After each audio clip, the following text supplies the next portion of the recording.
کی طرف، اور نبی پاک احسان اتارنے آئے، احسان کرنے آئے اور دنیا بھر پر احسان فرمانے آئے ہیں، لہذا جس کا جو کچھ آتا تھا وہ سب اتار دیا، بلکہ اس سے بھی کہیں زیادہ جا کے کر دیا۔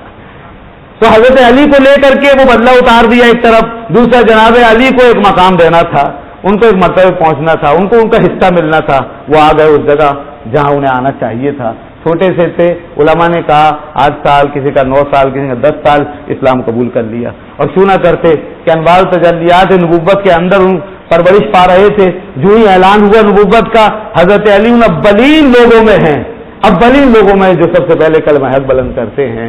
چنانچہ ترتیب یہ ہے کہ بڑوں میں، بالغ عمر لوگوں میں سب سے پہلے کلمہ پڑھنے والے حضرت ابوبکر صدیق رضی اللہ عنہ ہیں، بچوں میں چھوٹے نابالغ سب سے پہلے کلمہ پڑھنے والے حضرت علی ہیں، اور خواتین میں سب سے پہلے اسلام لانے والی سیدہ خدیجہ الکبریٰ رضی اللہ عنہا ہیں، اور غلاموں میں سب سے پہلے مسلمان ہونے والے حضرت زید بن حارثہ ہیں۔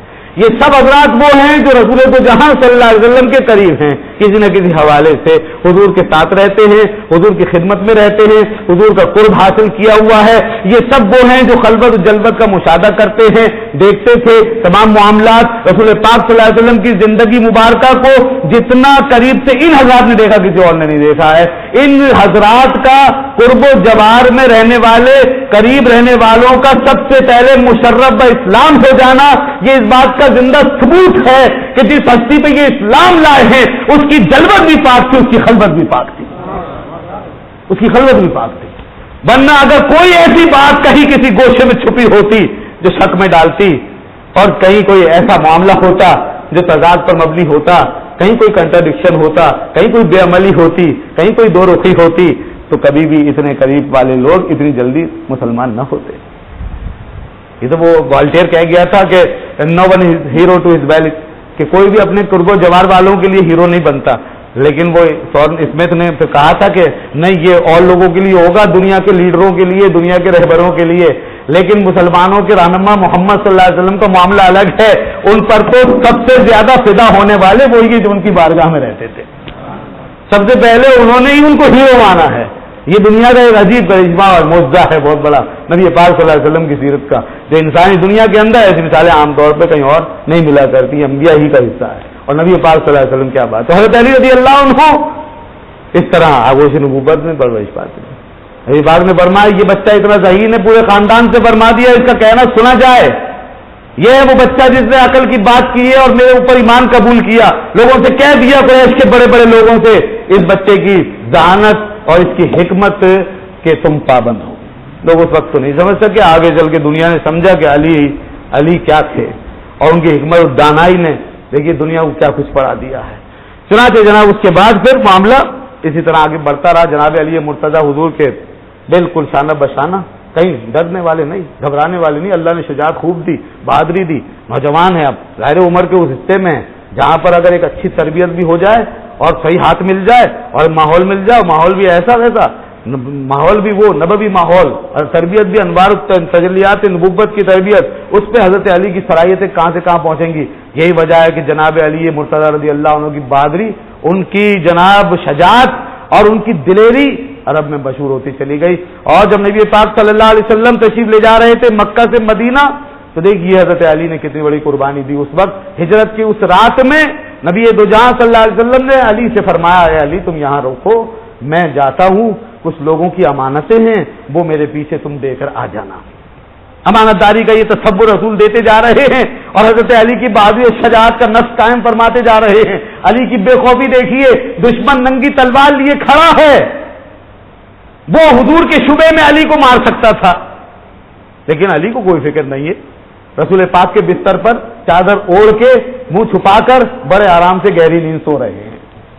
یہ بہادری دیکھیے، ان کی شجاعت دیکھیے، جذبہ شہادت دیکھیے۔ آج اگر مارے بھی گئے تو کس کے بستر پہ مارے جائیں گے، کس کی خدمت میں مارے جائیں گے، کس کے حکم پر چلتے ہوئے مارے جائیں گے، پرواہ نہیں ہے۔ اور اول تو یہ وہ دیکھنے والے دیکھ رہے ہوں گے، سوچنے والے سوچ رہے ہوں گے علی مارے جاتے تو کیا ہوتا ہے، لیکن علی سے پوچھو، اے علی کیا تم مارے جا سکتے تھے؟ کہا کبھی نہیں، کبھی نہیں مارا جا سکتا تھا۔ کیوں؟ اس لیے نہیں مارا جا سکتا تھا کہ حضور کی زبان اقدس سے نکلا تھا یہ امانتیں دینی ہیں۔ یہ کیسے ہو سکتا تھا کہ مجھے کوئی مار سکتا اور مجھے کوئی مار دیتا اور قتل کر دیتا؟ रसूल पाक की जुबान तर्जुमान से तर्जुमान से निकला था, अली अमानतें देनी है, जमीन आसमान गिर सकते, रसूल की बात गलत नहीं हो सकती है। जो कुछ निकल गया वो होना था, मेरे जरिए से अमानतें जानी थी, इसलिए तो मेरे सुपुर्द किया था। कोई ऐसी थोड़ी, वरना अमानतें जाया हो जाती, अमानतें जाया हो जाती तो बहुत बड़ा मसला होता। ये लोगों के हुकूक बाकी रह जाते और दामन नबुव्वत के दाग आ जाता, और ये हो नहीं सकता था।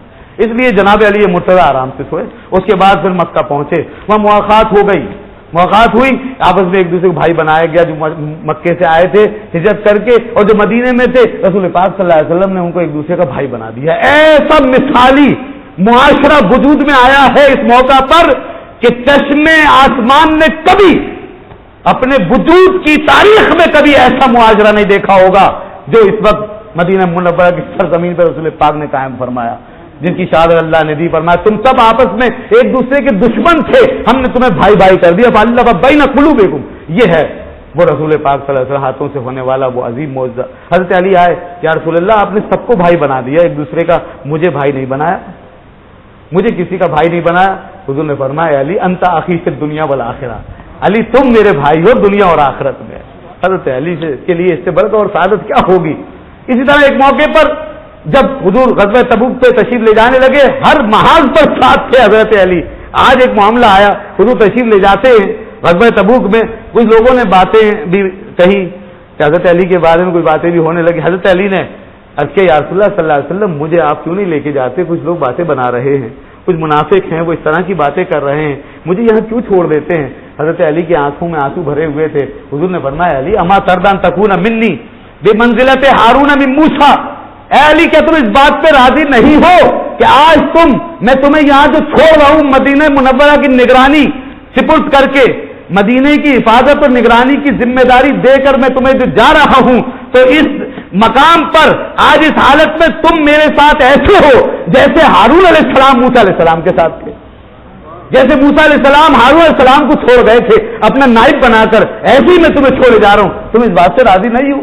हज़रत अली राजी हो गए। और उसके बाद हुजूर ने एक बात और बता दी कि चूंकि हारून अलैहिस्सलाम बाल वो नबी थे, मूसा अलैहिस्सलाम उनको छोड़ के गए अपने नाइब बना के, इधर हज़रत अली को छोड़ा जा रहा है और तशबीह दी जा रही है वहां की, वो ये ना समझे कि अली में नबूवत आ गई। इसलिए फरमाया इल्ला अन्ना ला नबी बादी, मगर ये बात याद रखना मेरे बाद नबूवत नहीं है, नबूवत नहीं है, नबी नहीं है मेरे बाद कोई। ये मकाम तुम्हें आज मिल रहा है। और ये भी साबित नहीं किया जाएगा यहाँ पे कि देखिए हुजूर ने अपने जमाने में अली को नाइब बनाया और हजरत मूसा अलैहिस्सलाम और हारून अलैहिस्सलाम की मिसाल दी, पता चला अली खलीफा बिला फसल हो गए, अली ही पहले नंबर पे। ऐसा भी नहीं है। इसलिए कि ये एक वक्ती और इंतजामी मसला आती, इसमें हजरत अली को नियाबत दी गई। इसका मतलब ये नहीं है कि मेरे बाद खलीफा सबसे पहले अली ही होंगे, नहीं। इसलिए कि जिनसे तशबीह दी गई है मूसा और हारून अलैहिस्सलाम, उनके साथ भी ऐसा नहीं हुआ कि हजरत मूसा की रहलत के बाद हारून अलैहिस्सलाम उनके खलीफा और नाइब बने हुए, ऐसा हुआ ही नहीं। ऐसा इसलिए नहीं हुआ कि मूसा अलैहिस्सलाम की हयात ही में हजरत हारून अलैहिस्सलाम फौत हो गए थे, 40 साल पहले उनका विसाल हो गया था। तो जब वो जिनसे तशबीह दी गई है वो खलीफा नहीं बने मूसा अलैहिस्सलाम के, तो फिर हजरत अली क्यों खलीफा बनेंगे फौरन। तो इसलिए बिला फसल हम नहीं कहते हैं, हम कहते हैं चौथे नंबर पर हजरत अली रज़ी अल्लाह अन्हु खलीफा हुए। हजरत अली रज़ी अल्लाह अन्हु के जनाब ये खुसूसियात जो मुख्तलिफ मौक़े पर हमें पता चलती हैं। जनाब अली मुर्तज़ा रज़ी अल्लाह अन्हु बदर के मैदान में मैंने जिक्र कर दिया था कि सबसे पहले आगे आए और किस तरह दाद शजात दी और किस तरह काफिरों का सर उड़ा कर रख दिया और अहज़ाब के मौका पर कमाल कर दिया आपने। सहाबा इकराम के दरमियान ये मसल मशहूर हो गई।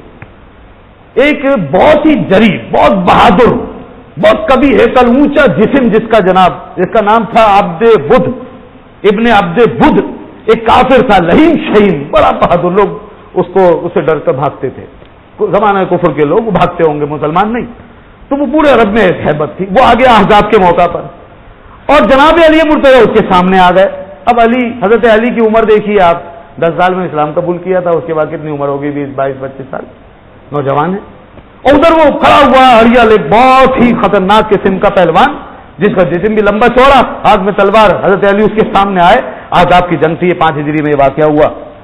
चनाचे वो कहने लगा देखकर, तुम बच्चे हो मियाँ, तुम मेरे सामने क्या सीखोगे, तुम बच्चे हो, मैं तुम्हें कत्ल करना नहीं चाहता और वैसे भी मेरे तुम्हारे बाप से बड़े अच्छे ताल्लुकात थे अबू तालिब से, मैं तुम्हें मारना नहीं चाहता। उसने बड़ी किब्र और नखबत से ये बात की। हजरत अली ने फरमाया लेकिन मैं तुम्हें कत्ल करना चाहता हूँ। कहा है तुम मुझे कत्ल करना चाहते हो, तुम क्या मेरे सामने आओगे, क्या मुझसे लड़ोगे? कहा मुझसे लड़के देखो। آپ نے تلوار نکالی، وہ بھی آ گیا سامنے. اس کے بعد حضرت علی نے جو حملہ کیا ہے نا، تو پھر اس کی